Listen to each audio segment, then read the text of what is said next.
Hello, hello, hello. Welcome to Royal Sussex Live. Welcome, one and all. Thank you so much for being here. Let me just make sure that you can hear me. Yes, yes, yes. Okay, very good. Um, hey, Gwendolyn Daniels, thank you for being here first. And Carol Lund, thank you for 35 months membership.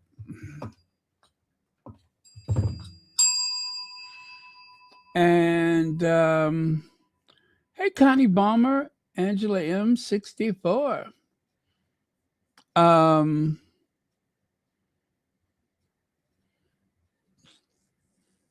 let's see who else is here. Doris Johnson, Zakoy Farms. All right. Puzzle Dot.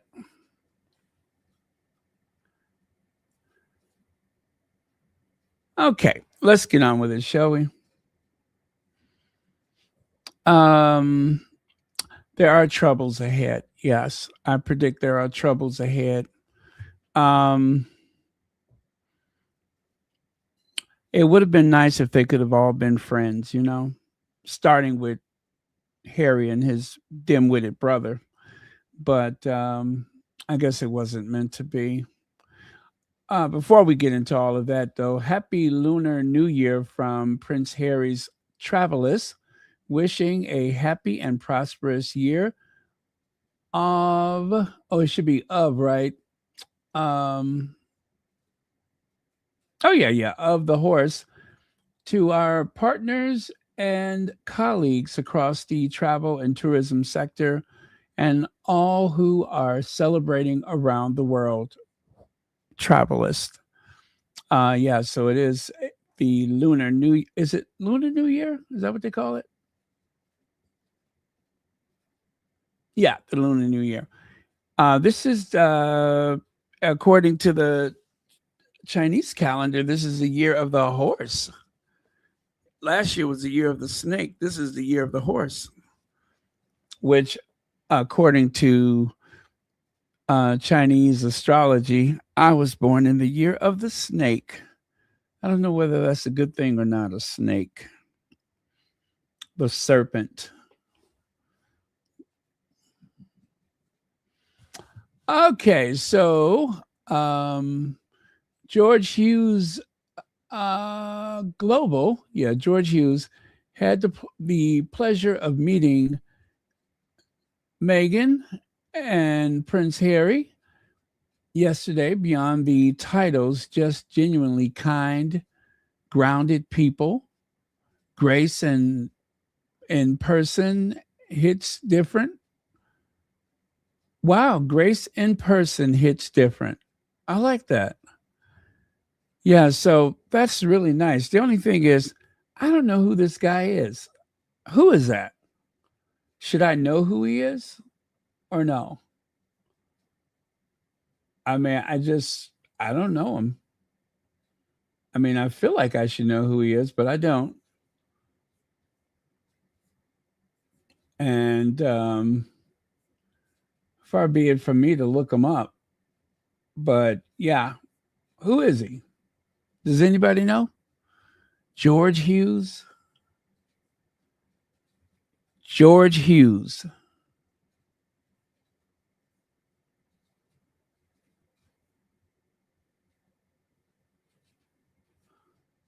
Oh, okay.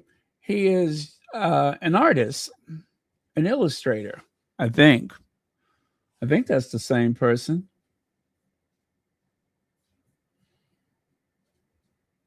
Look like he's a painter. Yeah, it looks like he's a painter. Okay, well that's news to me. I don't think I've ever seen him before in my life. But well, he seems like a nice guy, and I like what he had to say about our faves. So I'm pleased.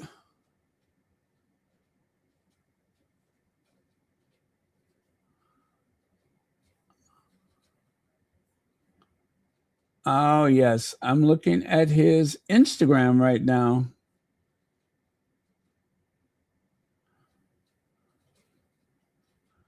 My he seems like a very talented person.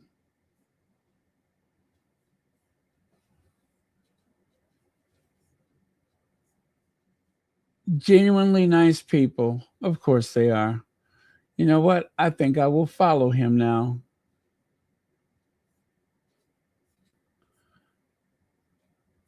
Wow, everybody wanted to take a picture with the Sussexes. Very cool. Yeah, he's an artist. And he's got exactly 7,500 people that he's following.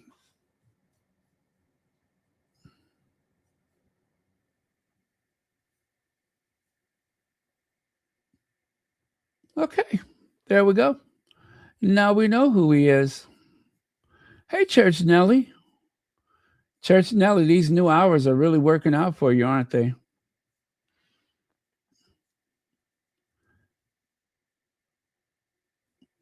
Somehow I have gotten myself mixed up. I am sleeping when I should be awake and awake when I should be sleeping.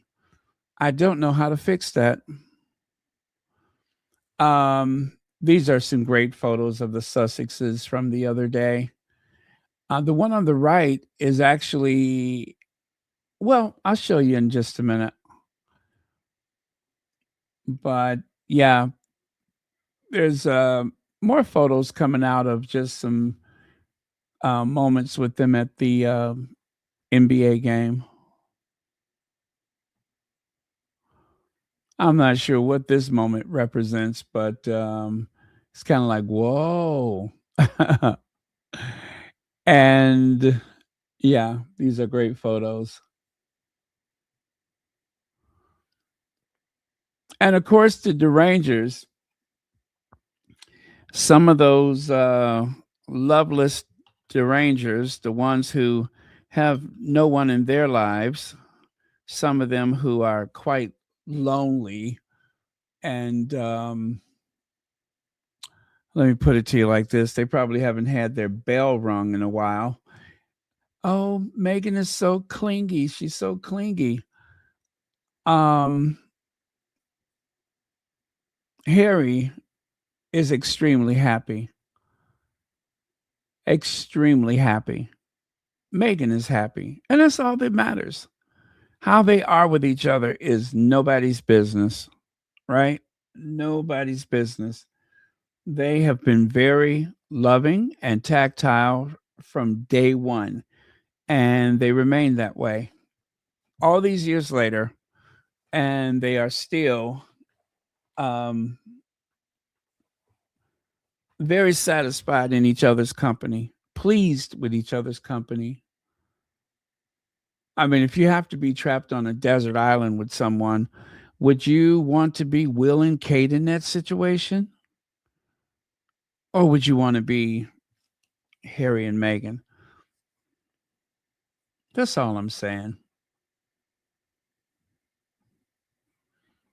And Vogue magazine, both the British Vogue and the American Vogue, they seem to have decided that they would share the Sussex moments. What does that say? Courtside at the NBA All Star game. Yes, they are saying that the Sussexes coordinated their look. Of course, they have. And then, um, oh no, that's Vogue Runway. Well, why is that different? I don't know. Anyway, the Duke and Duchess of Sussex had a busy Valentine weekend, grabbing dinner at a LA favorite and heading to the celeb studded basketball event. I'd say so.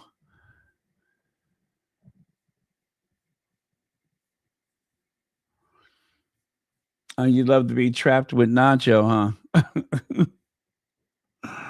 uh, and these are a couple of additional photos that just kind of dropped out of nowhere.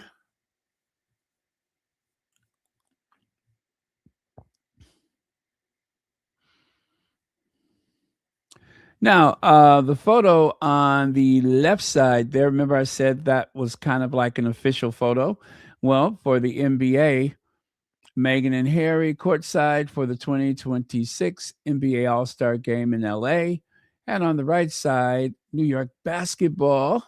That's the photo that they shared of the Sussexes. So on their social media, you know, everybody's got their photos for their various social media. Well, these are the photos that both the New York basketball and the official NBA portrait of the Sussexes at the All Star game.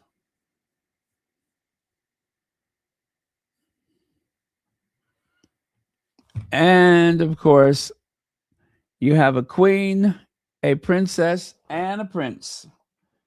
Yes, a queen, a princess, and a prince. And you know what? I'm going to just say it. If you got to be a queen, nobody has earned it like Queen Latifah. And I would say the Sussexes, in their own ways, have definitely earned their titles. They have all earned their titles. And of course, Meghan, being the high achiever that she is, she even went over to Nigeria and got some more princess titles. So, um, definitely she's singing for her supper and she is quite well fed. Now, let's get into a little gossip, shall we? uh, they can't even pretend anymore. When she made that cancer video, he was nowhere to be seen. When the Photoshop fail happened, he threw her under the bus. He doesn't take her on his trips anymore, even though she's the future queen. Lord, Lord, Lord. All of that seems to be true, isn't it? All of that seems to be true. She makes a cancer video, right? Explaining her situation. And she speaks of William, but yet William's not there, right?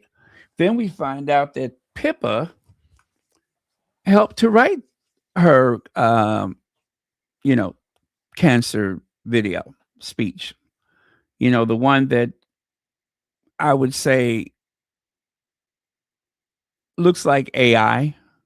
Yeah, that video that looks like AI looks like a very well made AI video. I just do not believe that that was Kate. Every time I think about it, I'm less inclined to believe that that was Kate.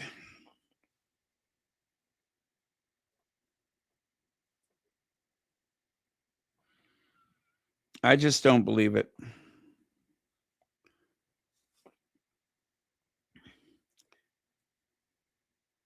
Kate would have flubbed her lines several times if that was actually Kate in that video.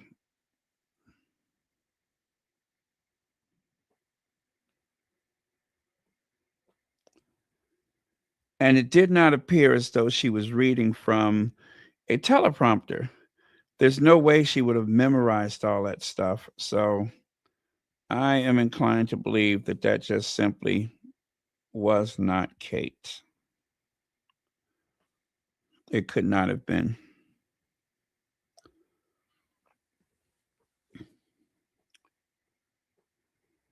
So, whatever the case may be, um,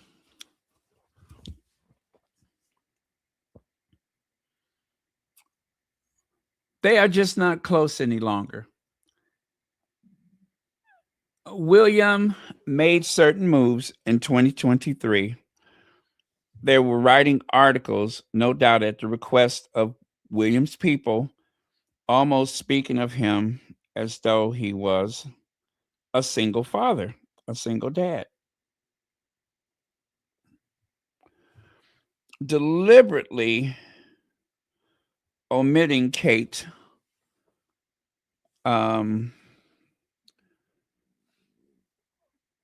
from his um, statement on the war in Ukraine. He decided that he would go to several things alone, unaccompanied by his wife, including the trip to Singapore. So, all of those things, I tell you, if you can't read that writing on the wall, then you just can't read.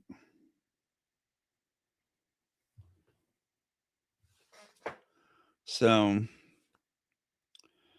it does not sound good for Kate.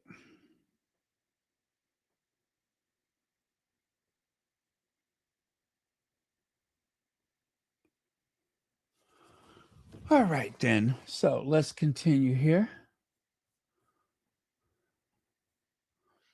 Oh, my goodness. Look at that. They can't even pretend anymore.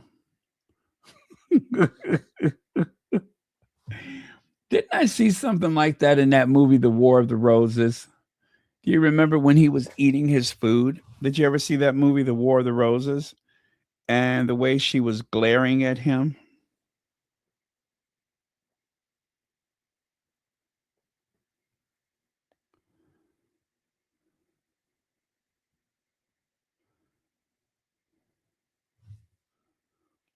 Now that was funny. Sad, but funny.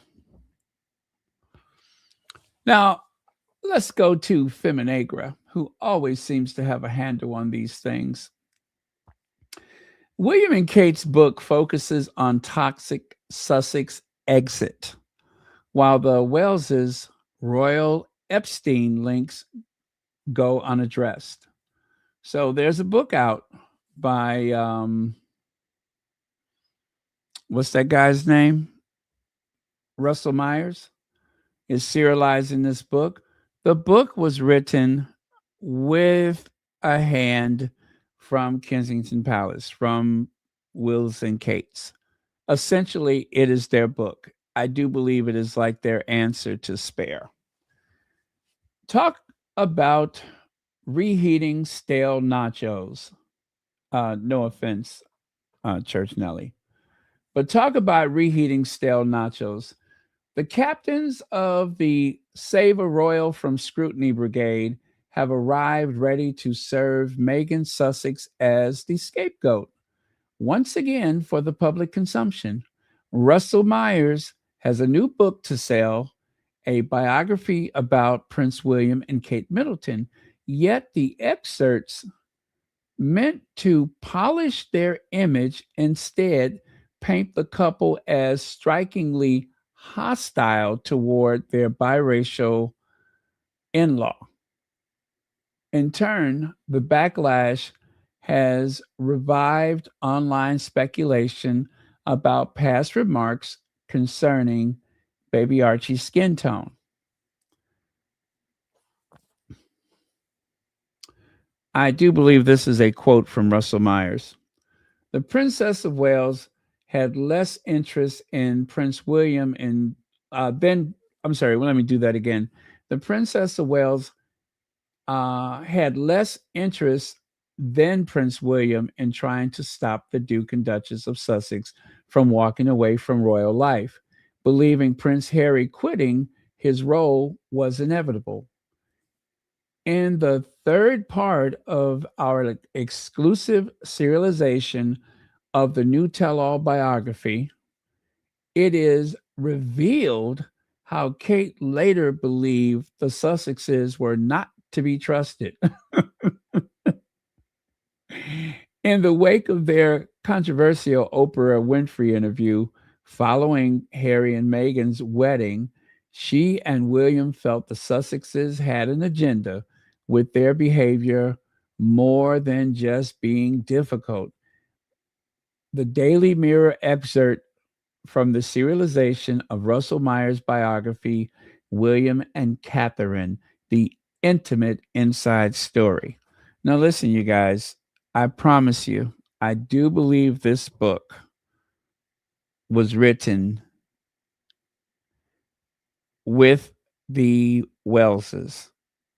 It is common practice for a novel that is written about the royals, whether it's Prince Philip, whether it's about King Charles or then Prince Charles, those books are gone through like a fine tooth comb. And if there's anything that they object to, it will be removed or it will be rewritten in a way that is more flattering to the subject. Common practice. So there's no way that Russell Myers would have written this book in any way that would have been offensive to the Welleses.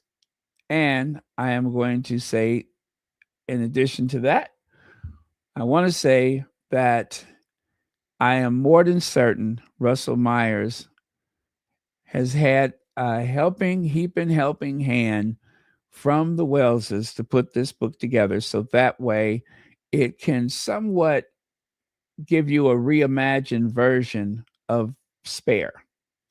It is an answer to Spare. Hey, Legs. Now, the narrative of distrust versus the record of associations. The Mirror excerpt asks readers to accept a chain of private emotions as established truths. We are told that the Princess of Wales saw Harry's exit as inevitable. Later viewed the Sussexes as not to be trusted and believed they carried an agenda that proved difficult. None of these claims arrived with named sources, dates, or documents. They arrived as character judgment packed as revelations. The language leans on feeling rather than evidence. It leans on feeling rather than evidence. Which means what? It's all emotion. It's what they felt, not what they know, not what they could prove. It's just a hunch. It's all feelings. In other words, it's just opinions based on whatever loosely based information they would like to include. That's all it is. Feelings, not documented and not proven. So, they arrive at character judgment packed as revelation. The language leans on feelings rather than evidence. They, which invite, of course, scrutiny about why such definitive conclusions appear only when a book needs attention. Ain't that something? Let's think about that. I don't want to miss anything here. So let me do that again. The language leans on feelings rather than evidence, which invites scrutiny about why such definitive conclusions appear only when a book needs attention. Okay. So Meghan entered royal life with established. I just did something there. Hold on a second. I want to make this bigger. How come that's not bigger? Okay. I think that's better. Oh no, that's not working out for me. All right. Oh no, that's not good. All right, that's better. Oh, that's best. All right. So where did I leave off? Meghan enters royal life with established experience in public speaking, international charity work, media interviews, and fashion partnerships, presenting her as dependent on guidance from someone routinely described by commentators as Duchess Doolittle, which is exactly what they did. Remember, they said, Kate is showing Meghan the ropes, presenting her as dependent on guidance from someone routinely described by commentators as Duchess Doolittle and work shy is a condescending rewrite. The claim functions as image management rather than documented support, especially when it appears through anonymous sourcing instead of verifiable accounts. You only have to look at People Magazine's so called royal sources to who couldn't even agree on who wrote Kate Middleton's cancer speech, right? They could not even tell you who wrote the speech. First, it was Kate wrote the entire thing, and then it was Pippa helped her out. And to date, we still do not know who produced that video. We only know that it was done with the BBC studios. The BBC studios. Did the BBC do it? Was there anyone in the BBC that can be named? No. See how vague these things become when they're up to no good?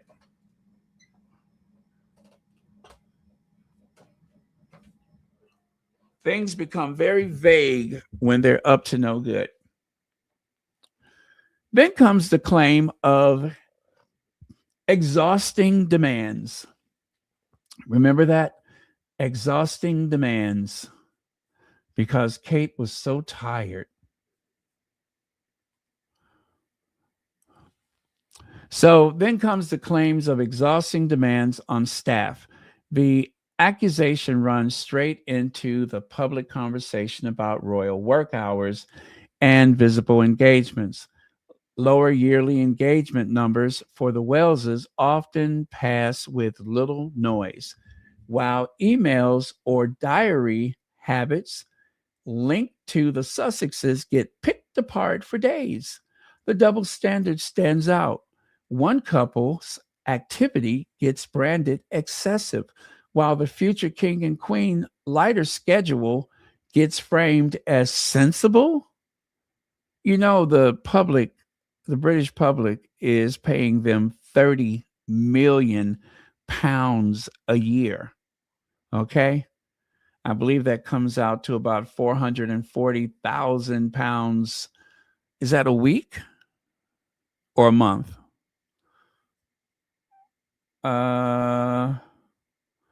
I think that's weekly, right?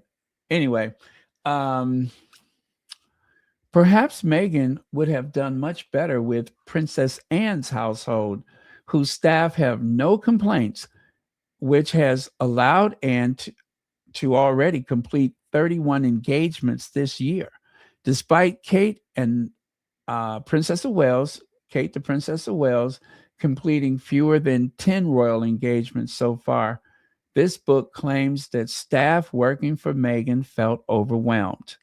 So Russell Meyer's book says that Meghan's staff felt overwhelmed.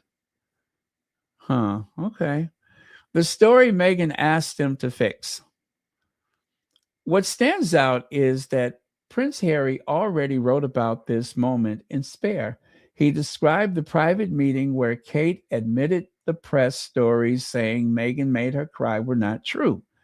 Meghan accepted the apology, but she asked the obvious question: if they knew the story was wrong, why didn't the palace correct it publicly? That's the key issue. Meghan wasn't trying to stir drama for the sake of it. She was frustrated that a demanding headline spread around the world while the people who knew the truth stayed silent. According to Harry's own words, the problem wasn't a private disagreement, it was the refusal to fix a public lie. So later, reports claim that Kate felt let down because Meghan corrected the record. In the Oprah interview, it raises eyebrows. Two covers, two narratives. Tabloids spread the Meghan Kate crying claim worldwide, while the palace challenged or corrected only select Tatler details. So when the Meghan made Kate cry come out, right? That's the cover that you see on the left. The palace did nothing. Oh, well, oh, well. But on the right side, that is the Tattler. That is the issue of the Tattler, where William and Kate were threatening to sue because it painted Kate as overworked and tired and frustrated. And it spoke about how needy and clingy William was with Kate's mother, how he was always over there and everything. See, the article wasn't just making Kate look bad, it also did not really flatter William, and they threatened to sue the Tattler. When it came to that article, there was no such thing as never complain, never explain. But when it came to Meghan being lied upon, they did nothing. They just let it sit there. They weaponized a white woman's tears against a woman of color, against a black woman. In these United States, let me tell you, um, the history of this country, that type of angry black woman narrative has gotten quite a few people in trouble, usually the black woman. Almost exclusively the black woman.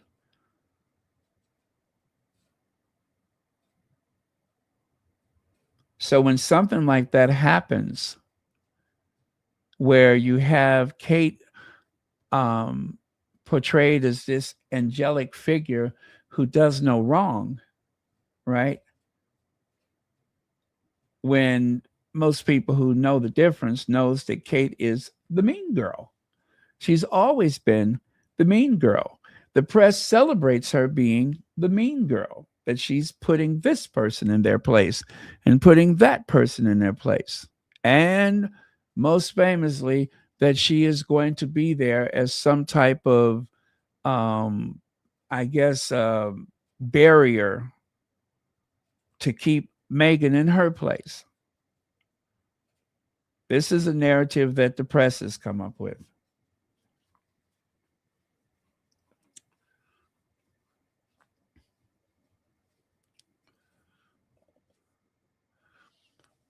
There's also the question of opportunity. Senior royals had major magazine profiles and media platforms where they could have set the record straight themselves. Instead, legal action was taken over certain details while the central claim about Meghan remains untouched. Seen in that light, Meghan publicly addressed the issue, doesn't, I'm sorry, publicly addressing the issue doesn't read as an attack. It reads as someone finally defending herself after waiting for others to do the right thing and realizing they weren't going to. I mean, all of this says that no matter what happens, if there is a situation where you can say without a doubt that something was reported that happens to be wrong, there was a whatever it is. If any of the tabloids, if any news outlet, if any journalist says that Meghan was to blame for something, but they know that that's not true, would they go through the trouble of setting the record straight? No, not if it involves Meghan. But if it's Kate, they start threatening with their lawyers. So that means that from the start, Meghan was supposed to accept whatever abuse from whomever. She was supposed to accept that, and the palace would never get involved. The palace was never going to do anything about it. I mean, it's very clear that they were not prepared to defend her. They will defend Queen Elizabeth. They will defend that god awful Camilla, and they'll defend Kate. But anybody else, oh well.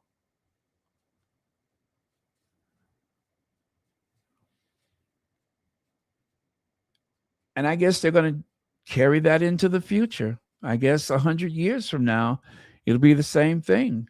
If you're not one of the principals, if you're not going to be queen someday, we will not defend you.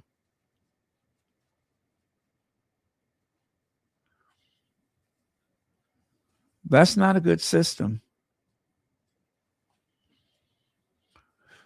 Distraction optics and the Andrew contrast. The timing of these books excerpts does not look accidental.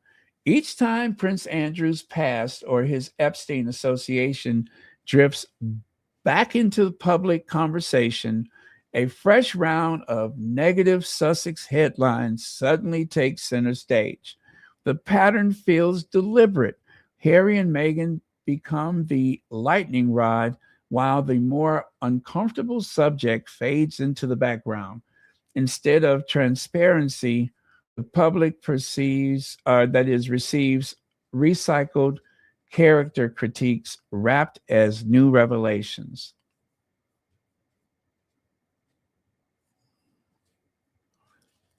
That framing sits awkwardly beside earlier commentary suggesting William and Kate would rather live beside Andrew than Harry and Meghan. Andrew's legal controversy with Virginia Giuffre ended in a costly settlement backed by family resources, and questions about financial transparency never truly disappeared.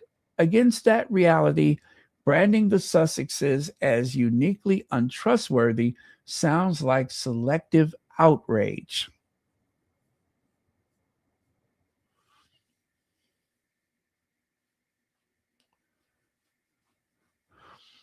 Outrage is a luxury these taxpayer funded royals, especially William and Kate, can no longer have the credibility to display. That ship has sailed and crashed straight into the Epstein iceberg, rehashing old grudges while the royal family faces a reputational crisis of this scale only highlights how detached both the institution and its media allies appear. The optics also fail William and Kate themselves. The excerpts meant to defend them end up exposing pettiness, describing staff as exhausted, admitting Harry's departure felt inevitable, and leaning on anonymous trust judgments do not project strength or dignity. They project irritation. Instead of reinforcing leadership, the narrative paints a picture of resentment and thin skin.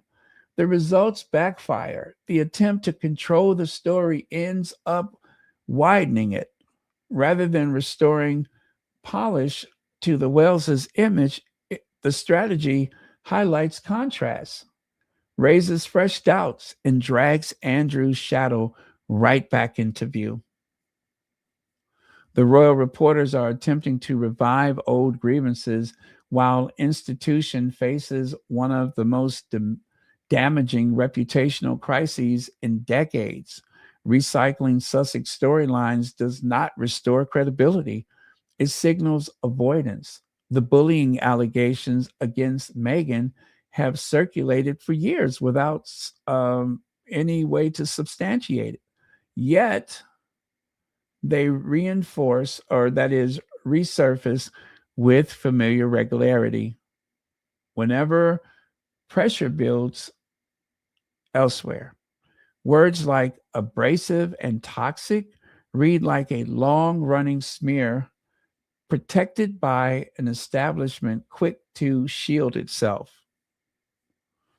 They also stand in stark contrast with the fact that Meghan faced a formal internal palace HR investigation over bullying claims, while no evidence internal inquiry was publicly announced regarding Andrew's conduct. At the same time, unresolved questions linger around royal associations and charitable vetting. Williams' Earthshot partnerships have drawn scrutiny over donor backgrounds. The critics continue to ask why those conversations receive softer treatment than personality critiques aimed at a couple who left years ago. They left years ago. The contrast fuels the perception of selective accountability. If the goal is public trust and transparency about funding partners, and judgment matters more than reviving character attacks. There is also practical questions of priorities. Proxy media war often headlines but deliver little substance. It offers headlines but delivers little substance. The Sussexes stepped back from the royal duties long ago, yet their name still powers cycles that produce more noise than results. The public looks for measurable outcomes, visible work, and clear standards applied evenly. Repeating the same tune does not answer those expectations. Delivering tangible progress might. So, anyway, thank you, Feminagra. That was splendid as usual.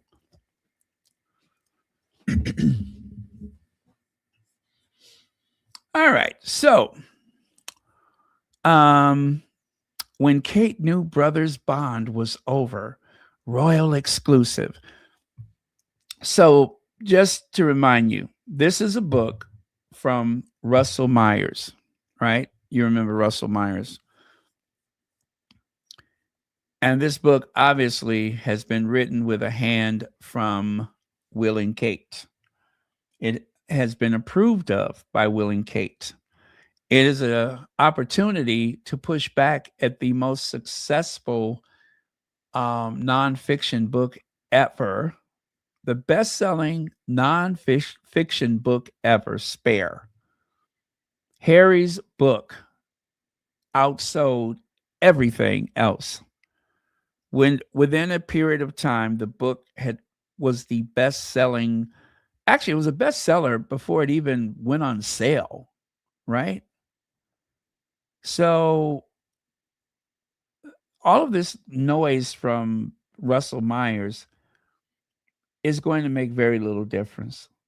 Nobody's listening because everybody is focused on the Epstein files. Nice try, though. Nice try.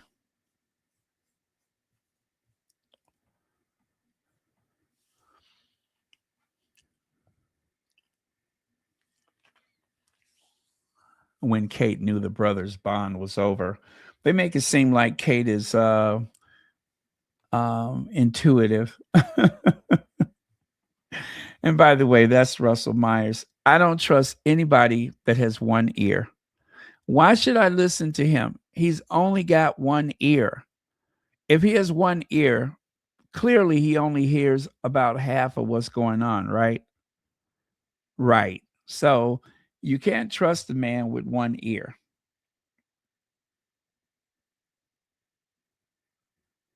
Am I wrong for saying that? I don't. I do not trust a man with one ear. He's only getting half the story. So if someone is telling him some type of secret from the royal family, he's only going to hear half of it. Duh. I know I'm so rude. But yeah, I don't trust Russell Myers. Now, get this. Liz Jones. Sorry, Beatrice and Eugenie. You backed the wrong horse. Even Prince Harry and Meghan now, that is, no, you're toxic. Now you will rue the day you crossed ruthless Wheels and Kate during Mexit. Once upon a time, Princess Beatrice and her sister Eugenie chose to side with their fun, party-loving cousin Prince Harry rather than stick in the mud William. Listen, you guys. The whole point of this article is to tear down Beatrice and Eugenie. They were not picking sides, as it were. Kate does not tolerate other women, right?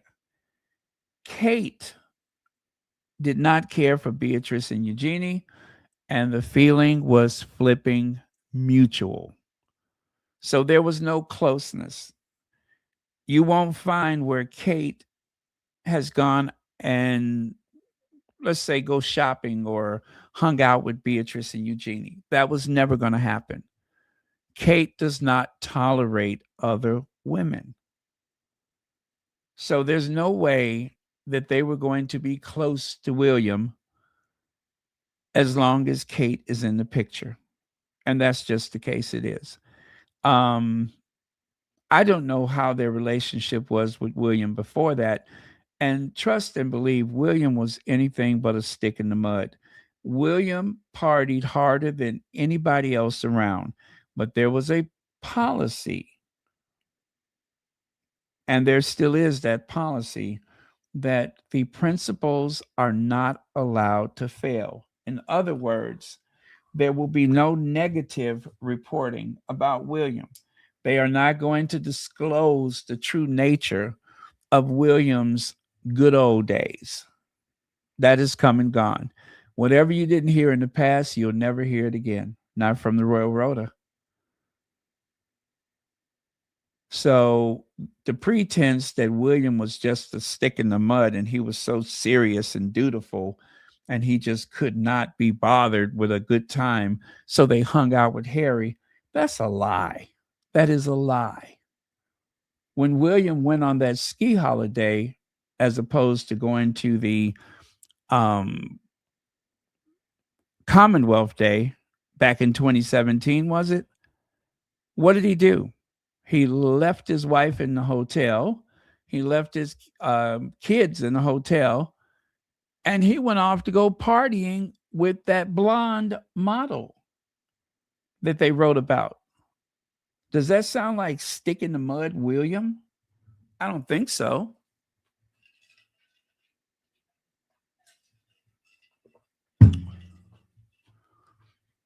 But does that mean that they weren't close to him for that? I don't know. I just don't think that Kate made room for them. And, in turn, they didn't make room for Kate. Also, there has always been this snobbery where Charles did not really want the York sisters involved in most things royal. The York sisters were never really given the opportunity to be in service of the crown.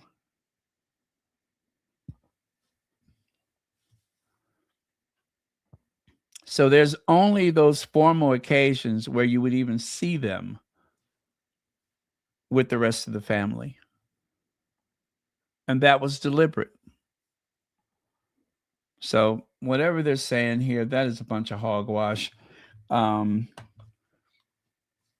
you backed the wrong horse. They're really casting a new characterization of the York sisters. And in all likelihood, they're going to have them on reserve so they can drag them right along with their parents. It makes for good copy.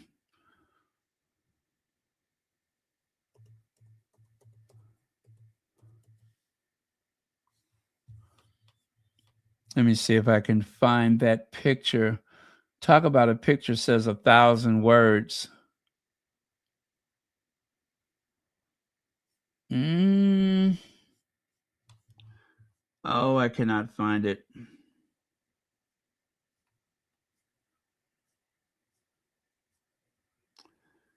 Now that I'm thinking about it, I wanted to show you. It's a picture of Kate, Beatrice, and Eugenie.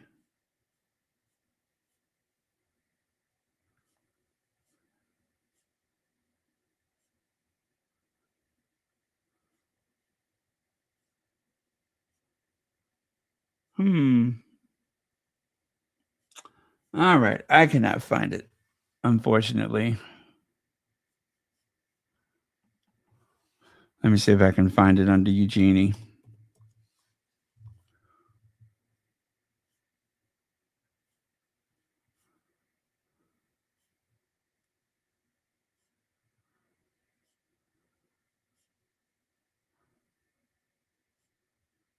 Yeah, but there's no warmth between the two sisters and Kate, and it's kind of always been that way. Okay, and I don't see it.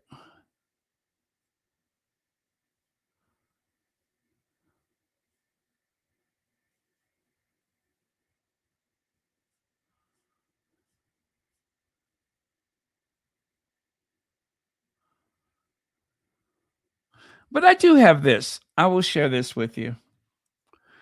So,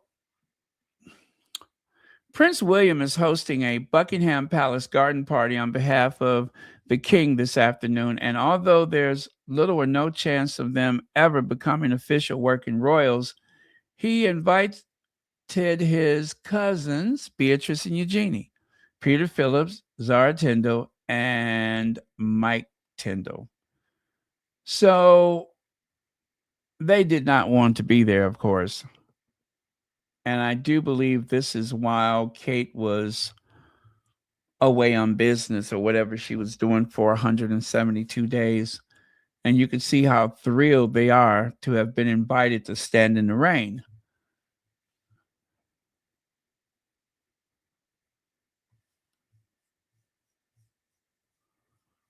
Okay, let me go back over here.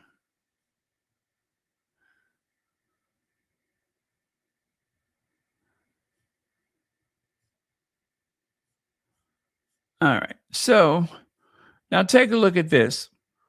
Zara and Mike Tendo will support William and Kate over Beatrice and Eugenie. Royal Insider reveals why Princess Anne's daughter will naturally side with the future king and queen. You know what, guys? This is what's wrong with that family. This is what's wrong with that family. I do believe articles like this is actually encouraged by the royal households. So, on the one hand, you're putting it out there through your surrogates. You put it out there that Beatrice and Eugenie backed the wrong horse and that they're no longer really welcomed in the family. Go and be with your parents, losers. And on the other hand, once again, all the praise and celebration of Mike and Zara Tindall. They don't even have titles, and yet they're being uplifted and celebrated as opposed to Beatrice and Eugenie. Okay, so I get it. Beatrice and Eugenie, they have been exposed to the whole Epstein files or Epstein himself, whatever. Yeah, okay, that would probably be awkward right now. But this idea is don't worry, public, don't worry, subjects. Yes, we're going to purge them from the family, but you still got Zara and Mike Tindall. This is really tacky. This is absolutely tacky. And of course, look at and these are two different reporters that wrote these articles. The Liz Jones article, you have the sisters looking like they're going to their own funeral. Whereas here, there's nothing but light and sunshine. And of course, this is a very old picture. William has hair, and Harry is in the back without a beard. So you know this is a very old picture. But it tells the story that they want to tell, and that is that Zara and Mike Tindall are the new it couple. They have been calling them secret weapons for the longest, and that they are going to replace Harry and Meghan. Also, they've on occasion said Beatrice and Eugenie was royal family secret weapons. Everybody's been a secret weapon. Sophie Wessex has been a secret weapon. Who else? Oh, not princess, but Lady Louisa has been a secret weapon. They're all secret weapons until they're not. And right now, Beatrice and Eugenie are on the outs until further notice. Oh, this is the horse that they're backing? That's a tacky one. I'm sorry, tricky one. Prince William refuses to confirm if he's backing Mike Tindall to win I'm a Celebrity after royal expert says said rugby player antics may upset him. Oh, so this is who he chooses to back. Uh-huh. Well, it doesn't surprise me. Lex says, I bet Beatrice and Eugenie were never yacht girls. I think it's funny that Kate would look down her nose at people. Carmilla can try, but she is so used to looking up.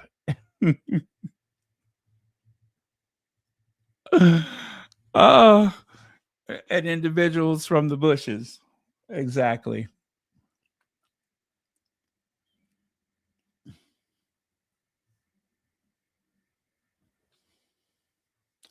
This is really rich, though, isn't it?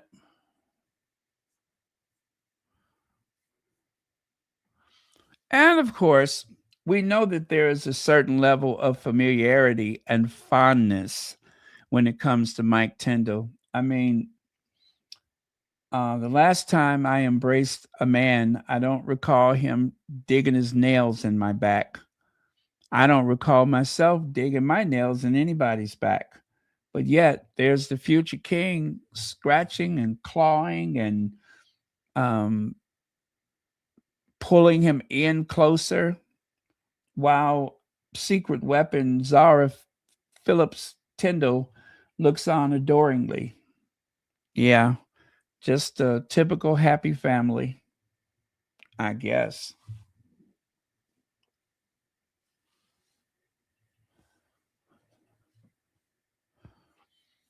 Yeah, Kate does not tolerate women. Kate does not tolerate women. You never see her out and about. What are the chances? What are the chances that um, even before Kate was Princess of Wales, you would think she could just take a moment away and go and have a little luncheon or something like that. All her meals are prepared at home. It's almost odd when you think about it. Think about this. A real aristocrat, a real, a real blue blood, Princess Diana taking her boys to McDonald's. Princess Diana making them stand in line at an amusement park. That Princess Diana. Making sure that her children are exposed to as much normality as possible.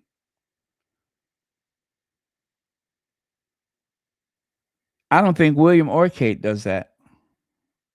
Neither of them ever take those kids out for a real, authentic experience. Taking them to a shelter is not the same thing, but there just does not seem to be any instance where I can recall people. I don't even mean with photographs, even people writing about them. The only thing they ever say is that I think George went to a pub with his dad. Doesn't that strike you as strange?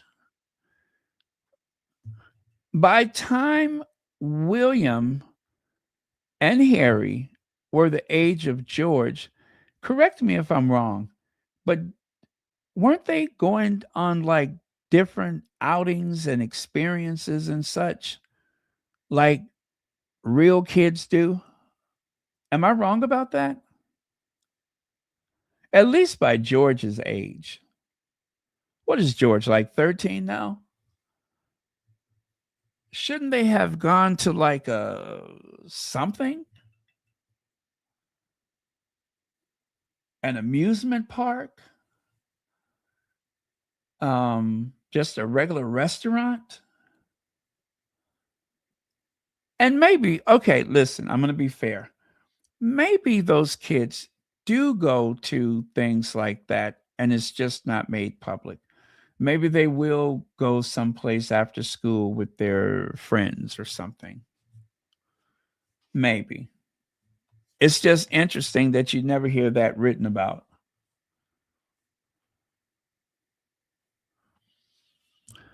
I bet that Beatrice and Eugenie were never yacht girls. I think. Oh, I'm sorry. I did that already. Mary H says until Mike and Zara Tindall show up in the files with their mom, Princess Anne, they had Andrew and Sarah Ferguson coming back to be spiteful to the Sussexes. Just wait for it. Okay. We shall see.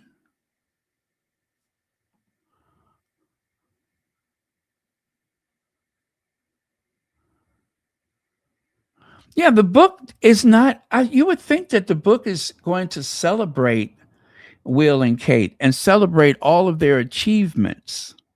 Instead, it is a laundry list of grievances from what I can see.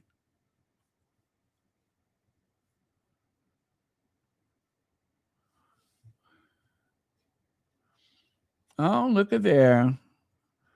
Reach out and touch somebody's hand and give the back a good scratch if you can. Yep. Look at how happy he is with his cousin Mike. Just grabbing Mike and squeezing Mike and hugging Mike. Interesting. And yet his own wife, he can't bear the sight of her, let alone her touch. Do not touch me, peasant. Do not touch me, peasant.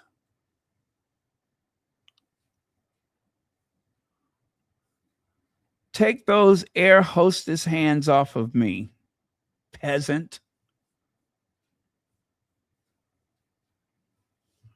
Look, this is because she's laughing. Does she laugh? No. Oh. No, she ain't laughing.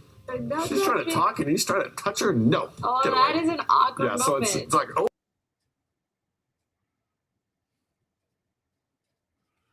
Yes, awkward. But what about this one? Same flavor, same flavor.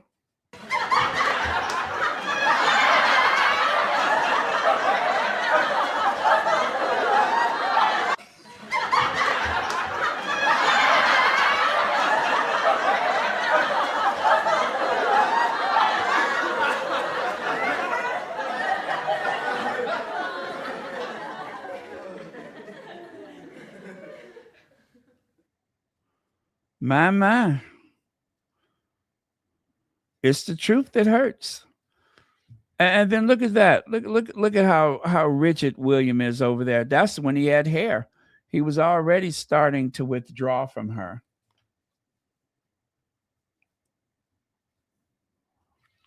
And then this very awkward exchange.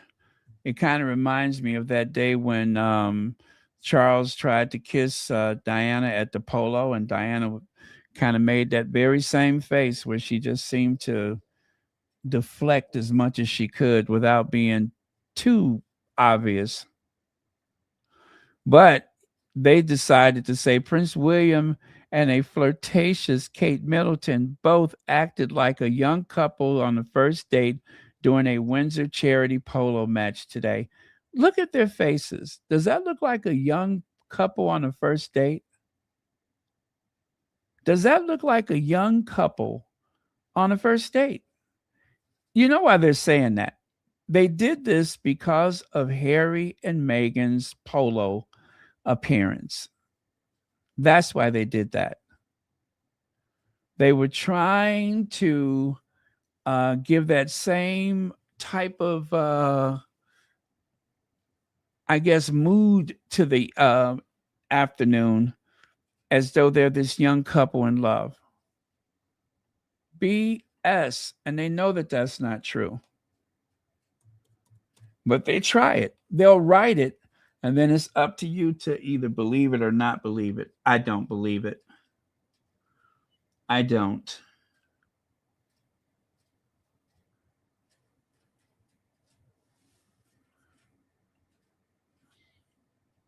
And I bet this was when Harry had that little bounce to his walk after the polo when Nacho was holding that trophy, their polo kiss. That's what it was.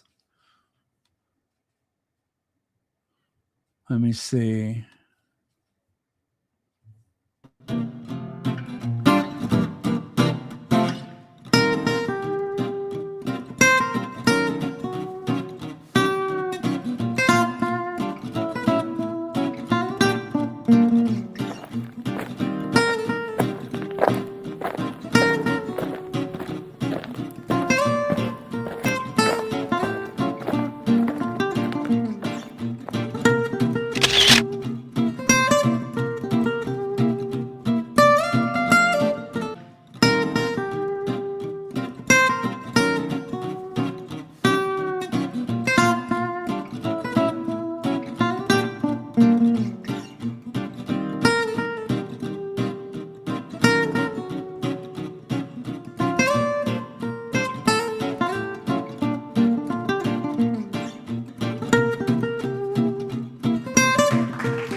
See, when we talk about the copycat and the copycat, they even tried to do the walk away where Kate had where they I'll show you. Like toward the end of the video. No, not that one. Sorry. Not that one. The one I just shared with you. Yeah. They even tried to not that they tried. They were instructed. They rehearsed it.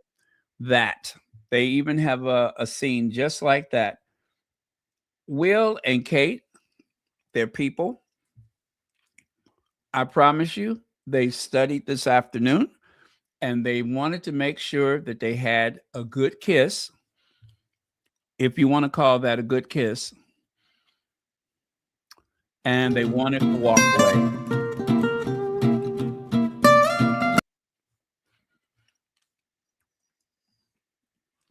That is how desperate they are to try and steal the essence. uh, oh, is that how you remember it? But yeah, they were trying to steal the essence of Harry and Meghan. Now, You Won't Be King. This is an old article from Star. The Star magazine is a US based tabloid. And back in 2024, they ran that article. Dying Charles tells William, "You won't be king." You know, it's starting to seem more and more like there won't be a kingdom. There will be a republic. The Republic of Britain, I guess. What would they call it? The Republic of England? The Republic of England and Scotland? The United Republic? What would they even call the country at that point? Can't call it a United Kingdom if there is no king. Could you?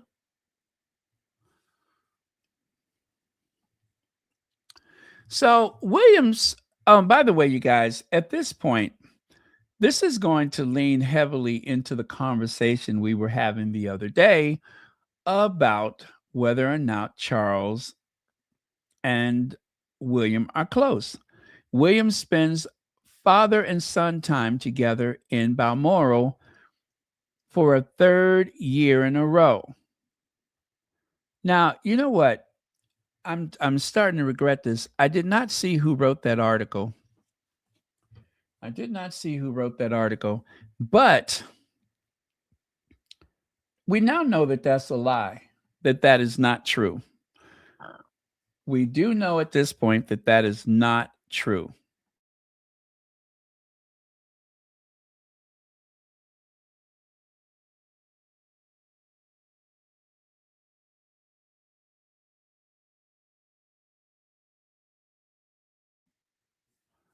Okay, so we know that is not true. It cuts off, but okay, Mark Duell wrote that article. Deputy Chief Reporter Mark Duell. Okay, so it's not a Rebecca English article. So Rebecca English, at some point, she writes, some fear malign forces are trying to drive a wedge between the king and his heir. Here's the truth. You see how that works out? Somebody speculates that article was not true about William and his father. That somebody, I believe it was Tom Sykes. Tom Sykes said that it wasn't true. I didn't think it was true when I first saw it. I just did not believe it was true because I have known for quite some time that the two households are at war, and Charles and William are not on speaking terms. You rarely see the two of them together. They are not on speaking terms. So Rebecca English tried to clean it up by writing an article and then listing reasons why that cannot be true. It is the truth.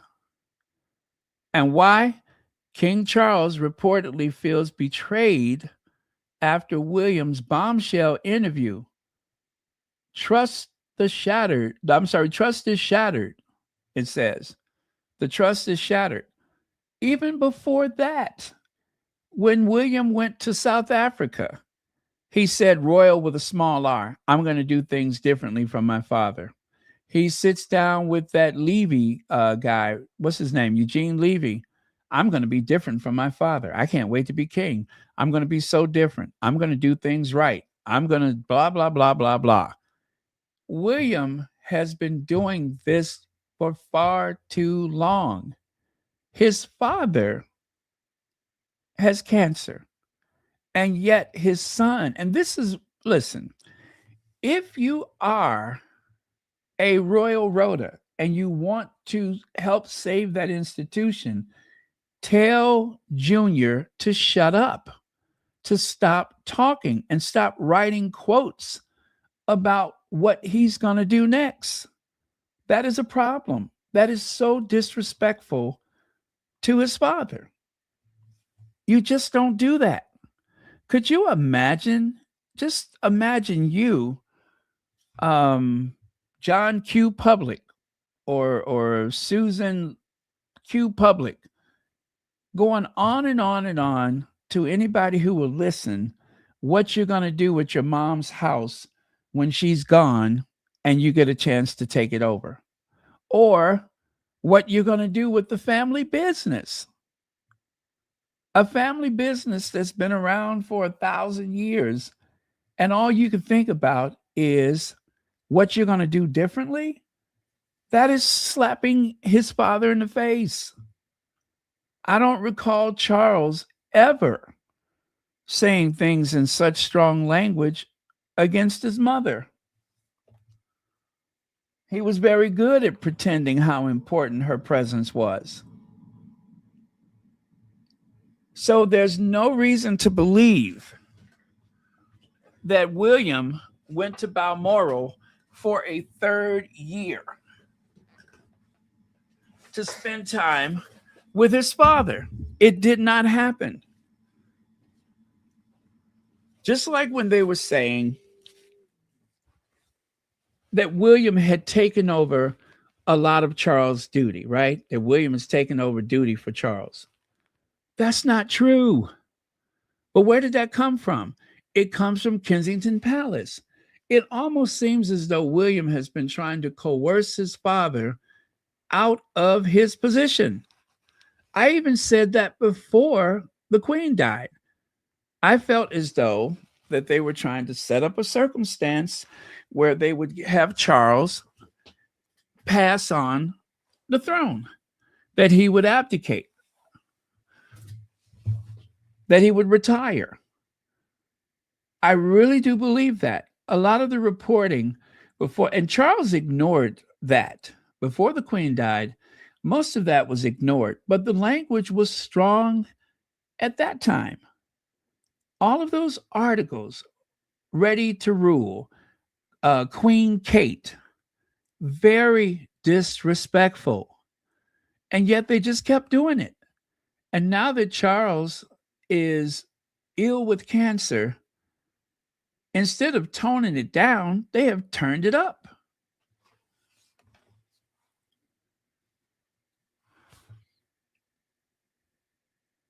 And who would be more sensitive than a person who has been given a cancer diagnosis? Who would be more sensitive than someone who only has X amount of time to get it right?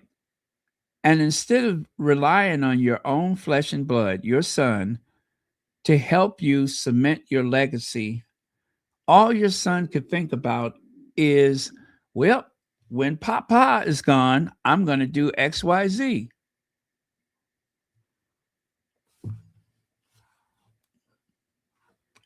If Rebecca English, and by the way, the way her hands are right there, I did that myself in case you've never seen that before. If you're wondering who those big, gigantic catcher mitt hands belong to, those are Rebecca English.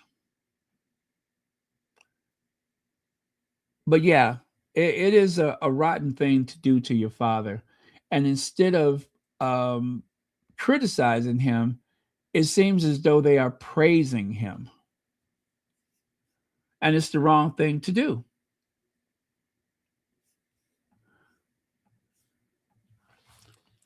Smarting at suggestions by the royalists that King Charles and Prince William are at loggerheads, first reported here, but now gaining traction in the broader media. The court has moved to project an image of father-son harmony. briefing the Telegraph that the two men are enjoying a mini break in Scotland, set aside for informal chats as sovereign and heir. Again, it is not true. It is not true. It did not happen. William was on a hunting trip. Tom Sykes says, "Tell me again about the magical father-son time in Scotland." "Oh, they were staying 8 miles apart, and William was actually grouse shooting all day with his mates." Yeah, that one. What a load of nonsense the palace has spun to their clients, trying to rubbish my reporting about the tensions in William and Charles' relationship, all from William's friends. Thanks for confirming it, William. Like I said, they got a serious problem, and it has nothing to do with Harry and certainly nothing to do with Meghan. Prince William and King Charles aren't speaking amid fallout from William's candid interview.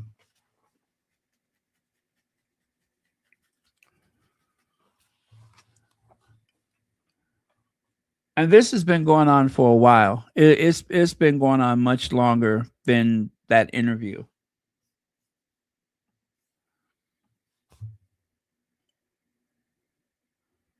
And isn't that interesting? Back in September of 2025, royal expert warns of dangers lying ahead for Prince William.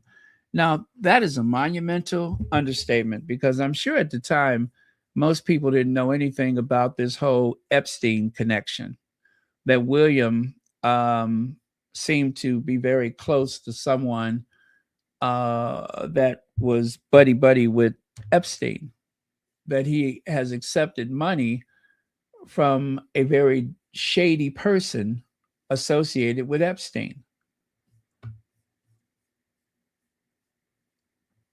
And this is not an isolated event for William. It's been several times that William seems to hang around with some shady characters where there's money involved.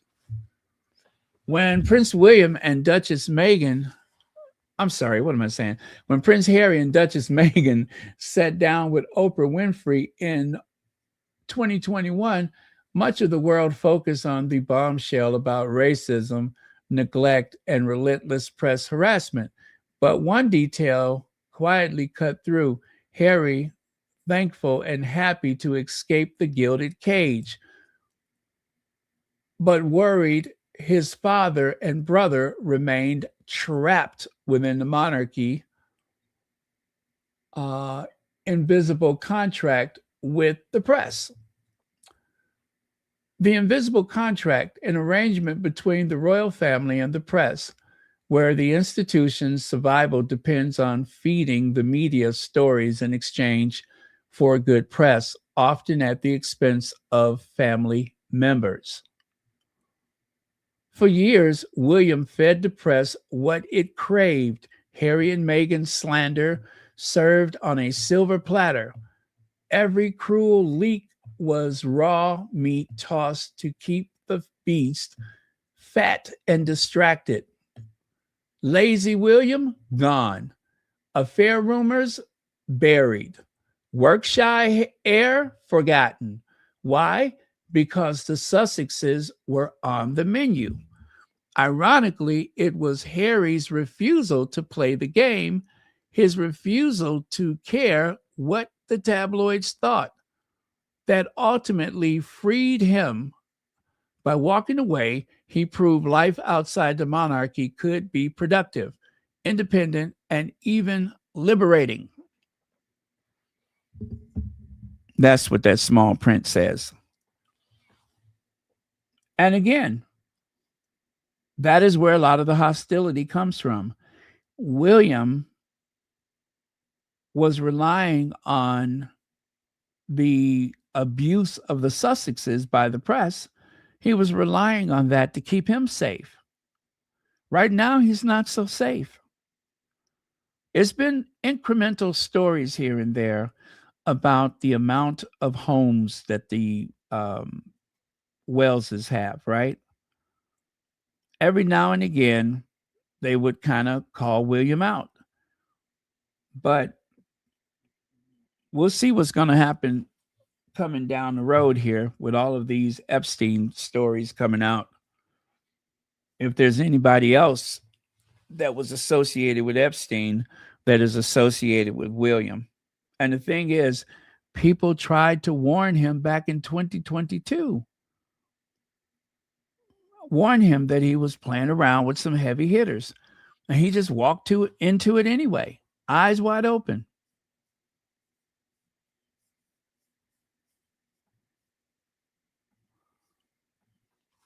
All right. The other thing we spoke about the other day, remember I said that they painted this picture of William being so standoffish with his uncle. Now, these headlines here: smug-looking Prince Andrew and uncomfortable William had a very frosty exchange after the Duchess of Kent's funeral. Body language expert reveals. That's a lie. Second by second, Prince Andrew's ill-judged royal appearance revealed what Prince Andrew said to William in that frosty exchange at Duchess of Kent's funeral. Well, as I said, it was not a frosty exchange, and I even showed you a video where William seems to have maintained a conversation with Andrew. It was not as they said it was.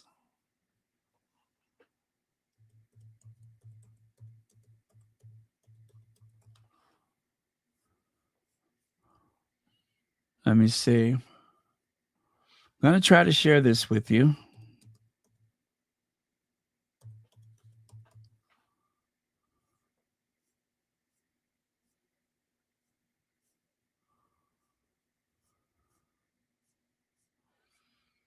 I do have a couple more videos to back up my side of things.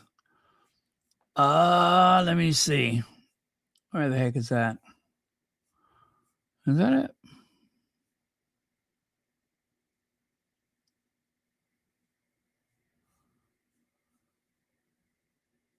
No, that's not going to work. That is not going to work. But anyway, let's do this then. William's fury at Prince Andrew. Funeral ambush. Told by friends to royal biographer Andrew Lawney. Personal feud over Kate and what really happened in awkward encounter revealed. Then, of course, another smug-looking Prince Andrew. What Prince Andrew said, second by second. And this is overkill. This is overkill. Look at all these headlines. For some reason, I just saved these because I thought I might need them one day. So I saved them. And then A.N. Wilson, what's eating William? They just put a little bit too much denial into this thing on the steps of the church, almost as if they knew that this thing was coming about Epstein's friend also being chummy with William. It's almost as if they knew it.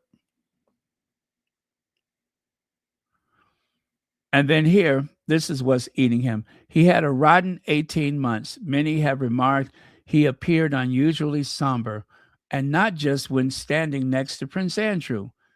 Now royal author A.N. Wilson reveals what's eating William. All of this was to help William save face. They had to know. They had to know that this whole thing about Epstein was coming. I do believe they had to know that. And that was back in September of 2025. But you see here, these are some new pictures, not new, but some other ones I had that I just kind of pulled out today. Look at William's face there. He is trying not to laugh or trying not to smile or both. It's not exactly as they said it was.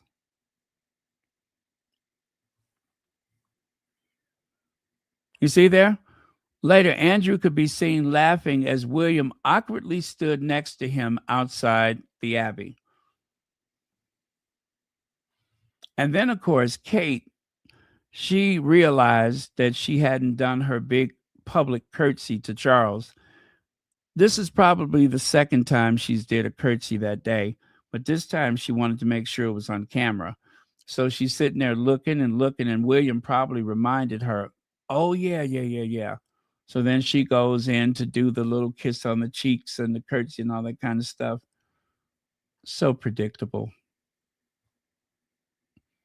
And then, of course, after after the fact, then they started sharing these pictures of Andrew looking very, shall we say, gruff on the steps of the church.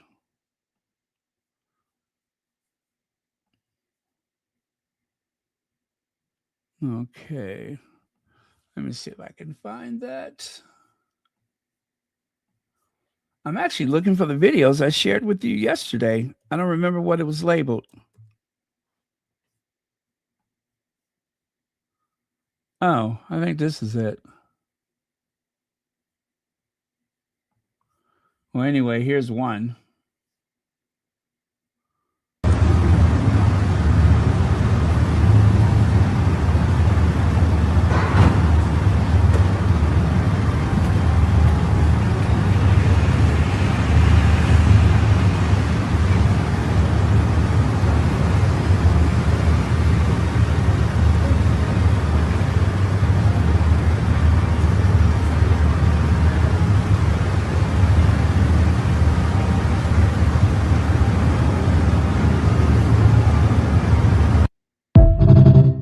Well, doesn't seem so hostile to me.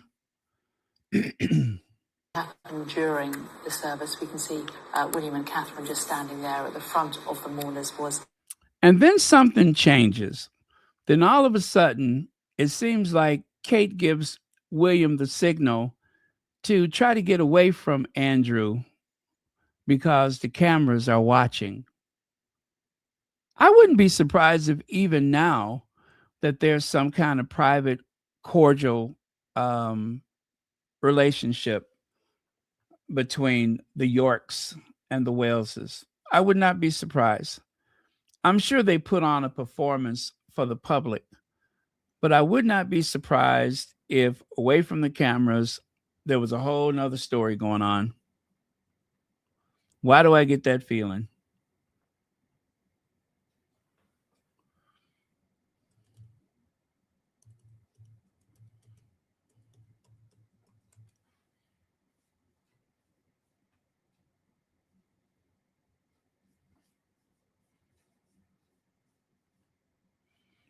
Yep, I just got that feeling that away from the cameras, there's a whole nother story. Now, I do have something else. I just got to figure out how to get it over here. Document downloads. Yeah, if I can just figure out how to get it over here, that would be helpful. Let me see. What can I do? Try that.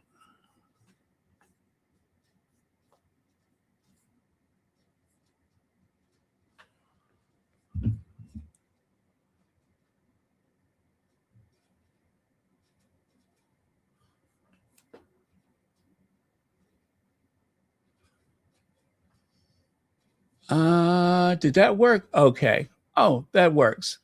Give me just a second here.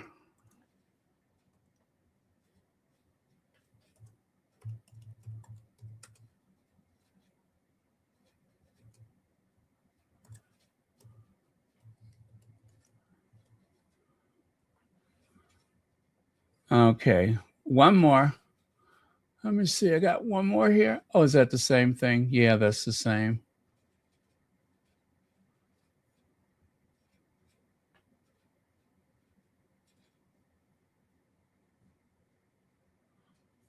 Okay.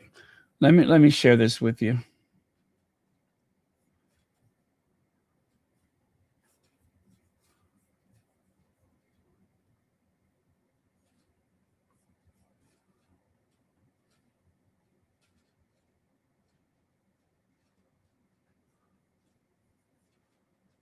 All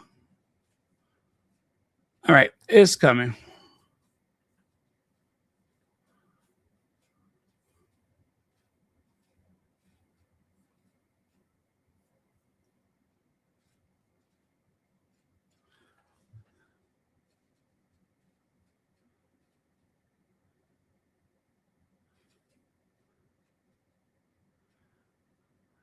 There's no sound, of course.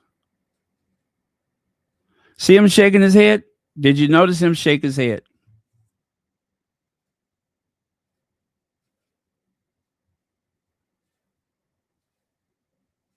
Now, that whole little gesture where he's like kind of up on his toes, that was him trying to suppress any type of acknowledgement, but it at the same time clearly. And the tabloids knew, they saw this. Of course, they saw the same thing I that all of us seen. But all of a sudden, this didn't happen. All of a sudden, this did not happen. That somewhat warm exchange between the two of them did not happen. And even right there, you can see William with that half grin.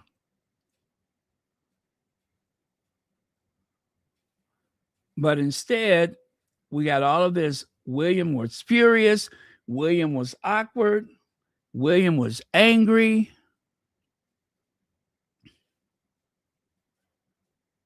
And who knows? Maybe I just thought of something, you guys. I just thought of something. Maybe that little leak,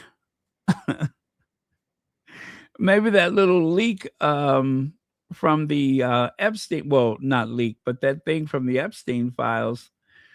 Who knows? Maybe somebody from the York household has been saying some other things that they don't know, that they, or things we may find out about later. I don't know.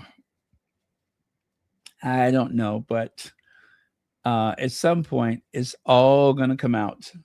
I hope.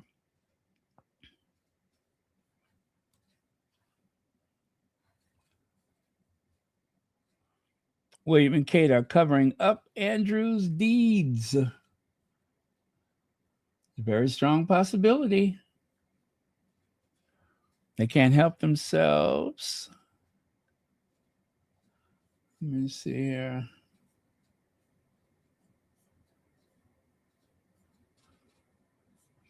I just find it all very interesting.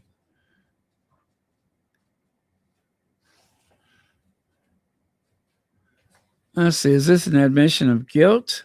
He's their relative. Do people think they do speak or don't speak? Do speak?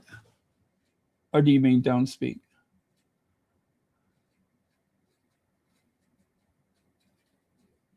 There's no social distancing behind palace walls.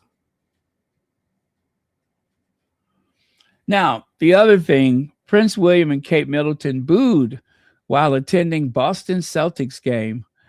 There's a bunch of videos that share that very same thing, right? I even shared one with you already.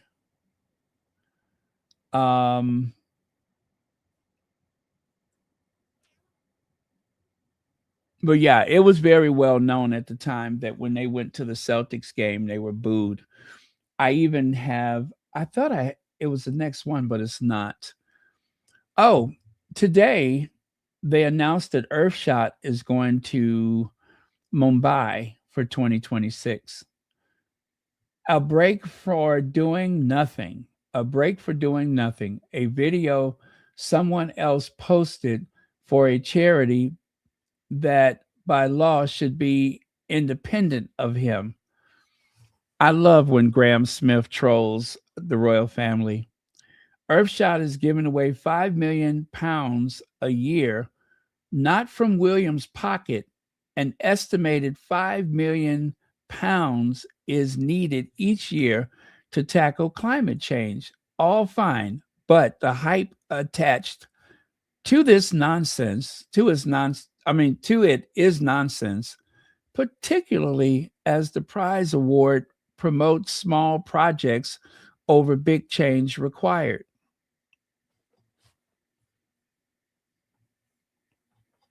Now, here are some more comments about it. What is that? Sarcy says, it's a little like his solving homelessness in 5 years. All good and well, saying stuff, no real action. Alec Baldwin, you could have gone to Southall or Birmingham, but no gesture, no jesting off. I think they mean jetting. No jetting off on a private jet paid for by UK taxpayers. You should it be you're a fraud, work shy Willie, and carbon footprint. You simply don't give a f. Abolish these freeloaders now. We want a republic. Ooh, okay, Alec. Ethan's husband, y'all know who that is. Jason Knopf tried to destroy Meghan Sussex and failed spectacularly in front of the world. Hello. And Jay says, at least one barely got any attention. So I'm not expecting, the last one, not least, the last one barely got any attention. So I'm not expecting this to be special. Would be great if William didn't just chopper in the city. Maybe see the real Mumbai.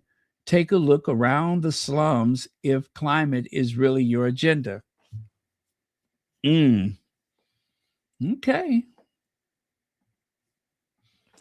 And I found this old picture.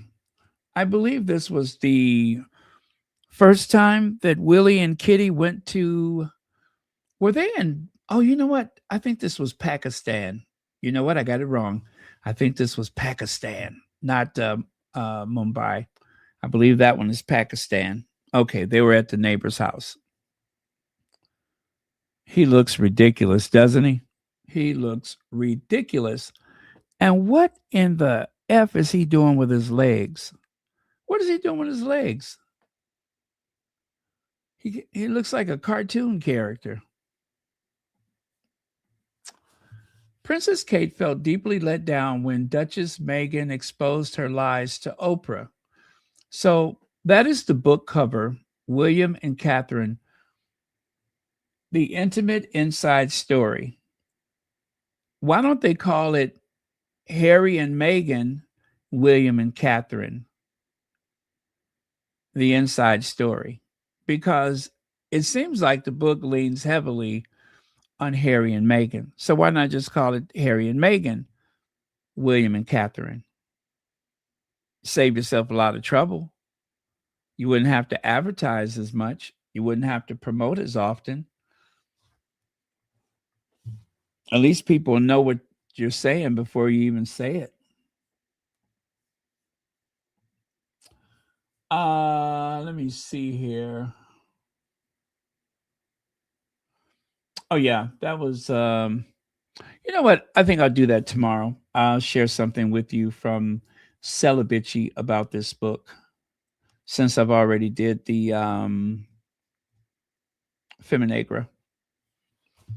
Russell Meyer's book was supposed to be a PR book for Willie and Kate. So far, it's confirmed Willie is a violent bully who thinks it's no big deal to physically assault his brother. Willie and Kate are evil liars who do anything for power. Willie was never in love with Kate. Oof. Tell us how you feel, Zandy. Most important, the book has also confirmed that everything the Sussexes said was true. Ouch. And here's a exclusive. Russell Myers, Queen Elizabeth II staged a vital intervention to save William and Catherine's romance after their heartbreaking split, telling her grandson to have faith in his relationship. Why do I find that hard to believe?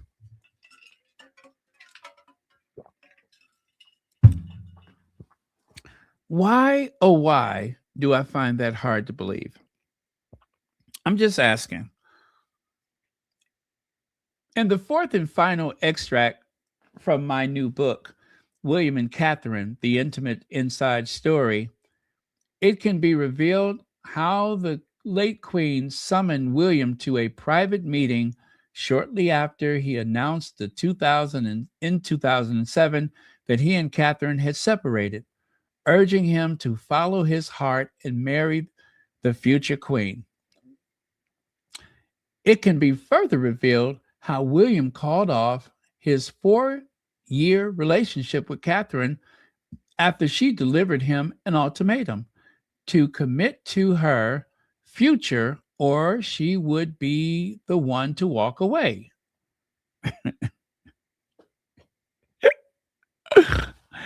Could you imagine her giving William an ultimatum? Because I couldn't. I mean, I never heard William referred to as the most eligible bachelor, but still, he was the one with the money and the power, not her.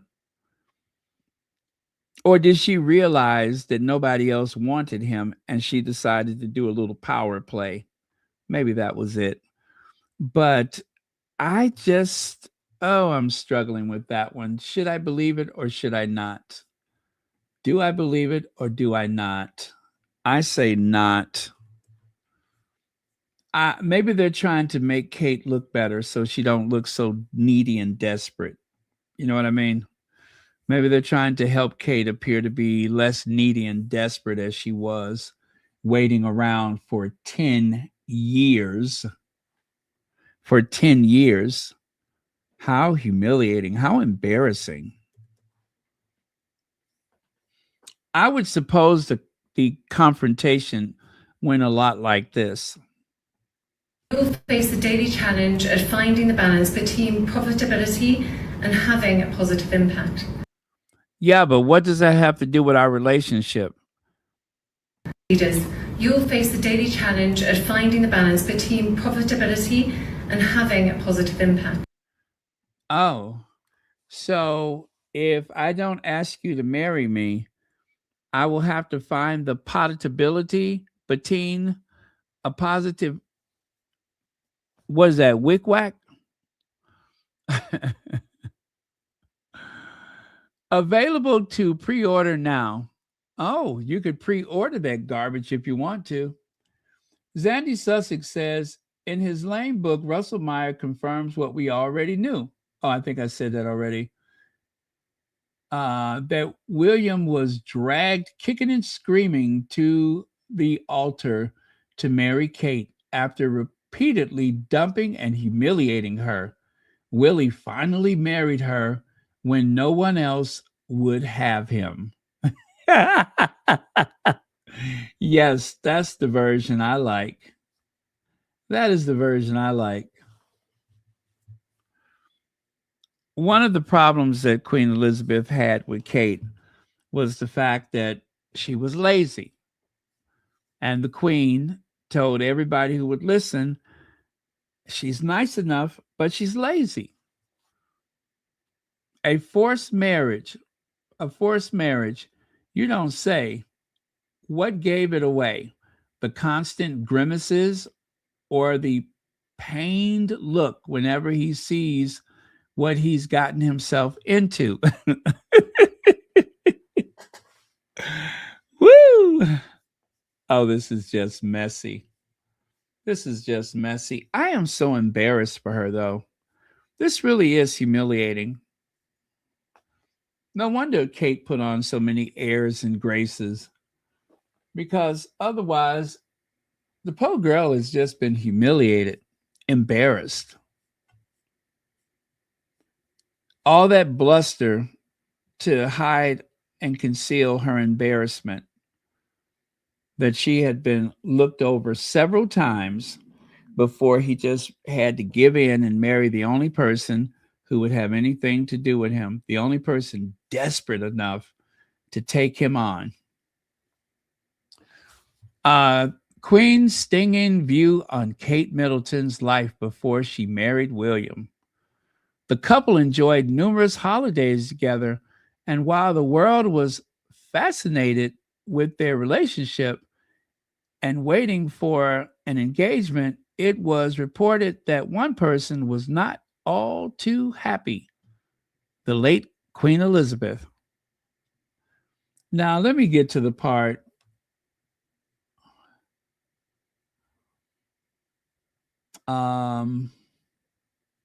Let me see, is it here? University, according to royal expert Katie Nichols, the Queen was concerned about how the trips away looked to the public. Yeah, the Queen was concerned about the fact that they kept taking these trips, something they never stopped doing.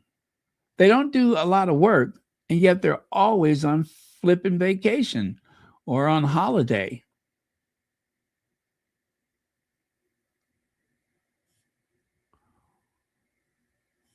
And the Queen felt that Kate was nice enough, but the Queen just could not figure out what is it that Kate was doing.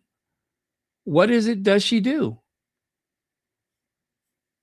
That's what concerned the Queen, that Kate did not have any type of life other than going to school and hanging out with Willie.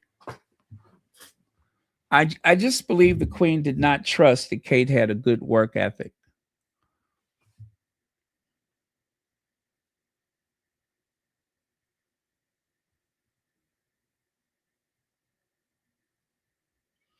Ooh, I like this one. In a new issue of Life and Style Weekly, sources revealed that tensions are at an all-time high and that the royals have nastily dubbed Prince William's bride Lazy Katie. The Queen has even privately called her Duchess Doolittle, according to the source. Now, see, if this wasn't true, they would have threatened to sue. Queen Elizabeth was furious at her grandson's wife made time to attend Wimbledon and meet with Brad Pitt and Angelina Jolie, but couldn't spare a moment to meet with her country's veterans. You see what I'm saying? This is why we save receipts. This is why we save receipts.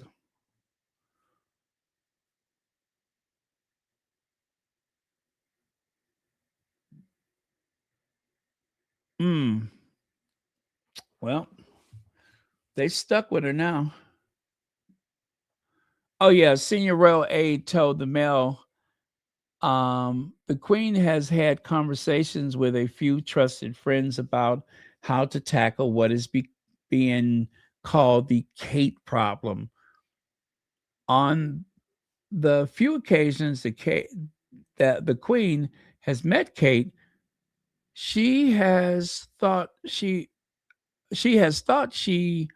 is a nice enough girl, but the Queen has admitted she has no idea what Kate actually does.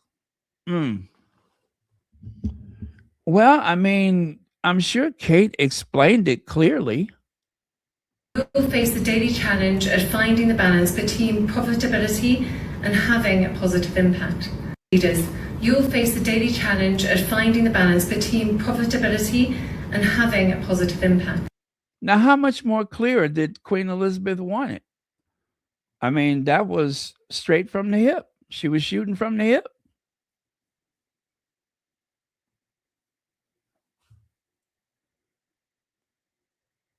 Isn't that something? The other half of the duo, known as the Wisteria sisters, believe that Harry and Meghan had an agenda. She believed they had an agenda. How many people believe that Pippa, Carol, Mike, James, and Kate. And let's not forget their wayward uncle, their estranged uncle. What was his name? Gary Goldsmith. Let's not forget him.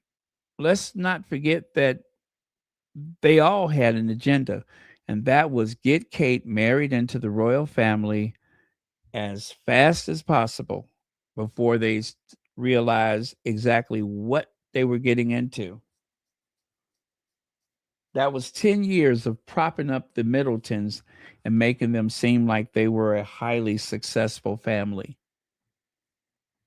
Oh, does this look like someone with an agenda? Someone who spent a late night partying with Sir Richard Branson, right? So that she can figure out ways to help her family business, to help her family's business. So she hung out with Who Wants to Be a Billionaire to get a few pointers on how to, you know, okay, if that's what you say, I guess that's true. Oh my goodness, it just goes from bad to worse. The hand signed Christmas card from Andrew to Epstein with pictures of his daughters sent a full year after he said he cut off contact with the pervert. Y'all see that? This is a Christmas card wishing you much joy and happiness at this time and for the year ahead. This is a York family Christmas card that was given to Epstein. Obviously, it was found amongst his belongings and shared by the FBI. My, isn't that peculiar? A signed Christmas card from Andrew.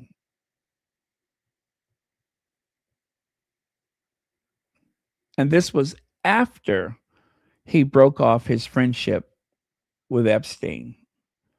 I wonder what he would send him before their relationship disintegrated.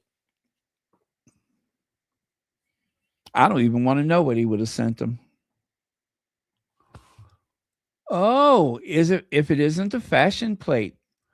In other royal outing begging news, um, I see the touting Tindalls are in Saudi Arabia. Zara, that dress is horrible.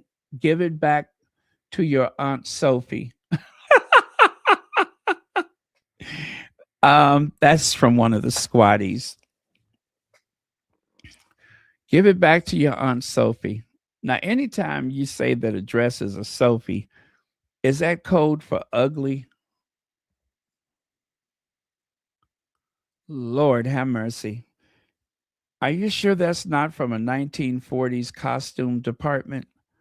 That looks like something that was in the vault at RKO movies. Remember RKO movie theater? A movie, yeah, well, not theater, but movie studios. That looks like it comes from the RKO studios. That looks like something that Mary Pickford wore around the house. Yeah, that looks like something that Mary Pickford would have worn around the house on the maid's day off. Yeah.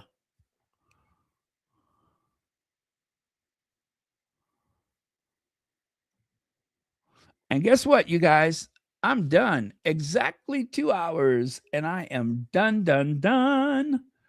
Anyway, you guys, it has been a pleasure as usual. I hope you enjoyed the gossip. I did.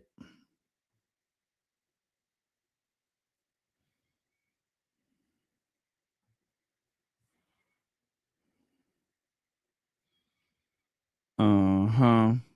Furious my ass. If he was any angrier, he would have bust out laughing.